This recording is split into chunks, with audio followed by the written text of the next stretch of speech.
जब जब वहाँ पर बंगाली अस्मिता पर अटैक हुआ, बंगालियों ने रिवोल्ट किया।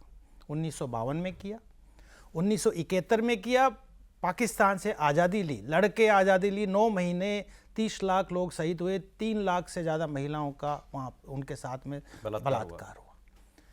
फिर मुजीबुर रहमान को असैसिनेट किया 1975 में, फिर से दोबारा से चेंज कर दिया, कॉन्स्टिट्यूशन ही बदल दिया। इस्लामिस्ट लोग थे, वो इस्लामिस्ट थे। बेसिकली विचार वही था पाकिस्तान के नज़दीक कि बंगाली राष्ट्रवाद को बांग्लादेशी बना दिया, उसका कोर इस्लाम हो गया। प्रियम्बल के टॉप पे लिख दिया बिस्मिल्लाहिर्रहमानिर्रहीम, special solidarity with Islamic world, secularism को हटा के ऑलमाइटी अल्लाह रख दिया, और फिर इरशाद आया, उसने कहा कि Islam will be the state religion. फिर दोबारा से बंगाली खड़े हुए, उन्होंने कहा नहीं। फिर 89 में जामदानी रिवॉल्यूशन हुआ और डेमोक्रेसी रीइंस्टेट हुई। खालिदा जिया आई क्योंकि उसके सोशल कॉन्स्टिट्यूएंसी आर्मी था, लेकिन 1996 में फिर शेख हसीना पावर में आई। और आप देखिए कि फिर 2001 से 2006 के बीच में जब बीएनपी और जमात का गठजोड़ था, पूरा पाकिस्तान बना दिया बांग्लादेश को, बिल्कुल इस्लामिक पाथ पे चला। जो हम अभी देख रहे हैं ये पहले भी हो चुका है, बिल्कुल लगभग हो चुका था, लगभग था। 2001 से 2000 से क्या नहीं था वहाँ, कट्टरतावाद, सारे के सारे हुजी भी बहुत एक्टिव था, बांग्ला भाई एक्टिव था। फिर दोबारा बंगाली खड़े हुए 2006 से 2008 के बीच में, और मैं कहूँगा कि उस वक्त बांग्लादेश की आर्मी ने बहुत सकारात्मक भूमिका निभाई कि एक तरीके से जितने भी टेररिस्ट, एक दिन में 6 इस्लामिस्ट टेररिस्ट ग्रुप को हैंग कर दिया। 2008 में चुनाव हुआ, मैनेज किया, शेख हसीना सत्ता में आई, और 2008 के बाद से जिस तरीके से वहाँ पे विकास की गंगा बही, जिस तरीके से सेकुलर डेमोक्रेटिक फोर्सेस आगे बढ़ी।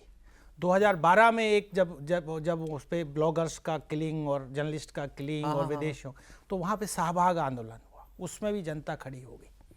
जमात इस्लाम को बैन किया।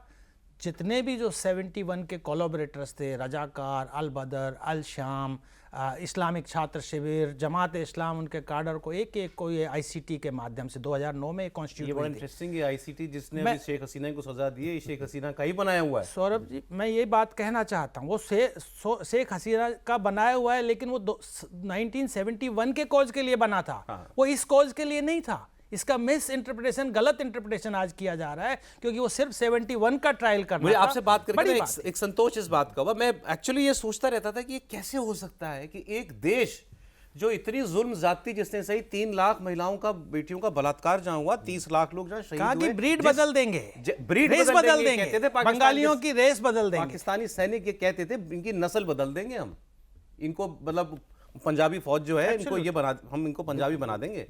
वो देश कैसे आज पाकिस्तान की नजदीक हो सकता है, और हमने जिसकी मदद से आपका जन्म हुआ उसके खिलाफ वहां नारे लगते हैं, दिल में आग लग जाती है देख करके। लेकिन आपने जो कहा, ये 2 फोर्सेस वहां हमेशा से काम करती रही। एक इस्लामिस्ट कट्टर फोर्सेस जिसको जमाते इस्लामी वगैरह रिप्रेजेंट करते हैं, 47 ये बीच बीच में सर उठाते हैं, लेकिन फिर वहां का बंगाली जो नेशनलिस्ट प्राइड है वो आती है, वो दोबारा ऊपर आती है, और वो फिर इनको कुचलती है, और फिर वो पावर अपने हाथ में लेती है। तो ये एक चक्र है, इस चक्र में अभी वो ऊपर है, लेकिन वो दोबारा वो बंगाली दोबारा ऊपर आएगा, जो भारत से स्नेह रखता है, जो शेख हसीना जैसे लोग हैं। एक बात, अब सर लोगों के मन में एक जिज्ञासा जरूर होगी, अगस्त में आई शेख हसीना ना, उनका हिंडन में हेलीकॉप्टर उतरा था 5 अगस्त 2024 को यहाँ हिंडन एयरबेस पे उतरा था गाजियाबाद में उनका हेलीकॉप्टर।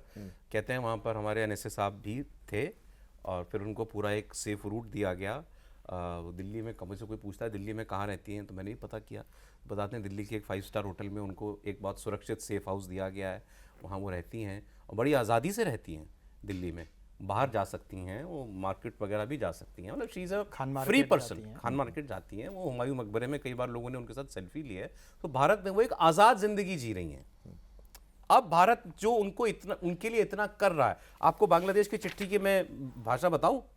बांग्लादेश की चिट्ठी में ये लिखा है, जो भारत से मांगा है उन्होंने शेख हसीना को, उसमें 2013 की प्रत्यर्पण संधि का हवाला दिया गया है, और कहा गया है कि इस संधि के तहत भारत का ये अनिवार्य दायित्व है कि वो दोषी व्यक्तियों को बांग्लादेशी अधिकारियों को सौंपे। आगे देखिए, आगे उसमें ये लिखा है, आगे ये है, बांग्लादेश की विदेश मंत्रालय और कानूनी सलाहकारों ने सार्वजनिक रूप से कहा है कि अगर भारत इन मानवता के खिलाफ अपराधों के दोषियों को शरण देना जारी रखता है तो यह न्याय का अपमान होगा, और बांग्लादेश के लोगों के प्रति अत्यंत शत्रुतापूर्ण और निंदनीय कृत्य होगा। वो कह रहे हैं आपने शेख हसीना नहीं दी तो आप हमसे दुश्मनी करेंगे। देखिए, इसी संधि की बात करता हूँ, 2013 वाली जो संधि है, जरूरी नहीं है कि भारत के लिए कि उनको शेख हसीना को बांग्लादेश को देना ही पड़ेगा, ऐसा नहीं है। इसके अंदर कुछ आर्टिकल हैं, आर्टिकल 6 है, आर्टिकल 8 है। ये दोनों आर्टिकल ये बताते हैं कि अगर ये जो रिक्वेस्ट है ये पॉलिटिकली मोटिवेटेड है या फेयर सिस्टम को डील नहीं करती है, तो इन दोनों हालतों में भारत के पास में ये औचित्य है कि वो रिफ्यूज़ कर सकता है। हालांकि भारत ने एक पॉलिटिकल मैच्योरिटी दिखाई है, उन्होंने हाँ भी नहीं बोला, ना भी नहीं बोला, डिप्लोमेटिक भाषा में में जवाब दे दिया।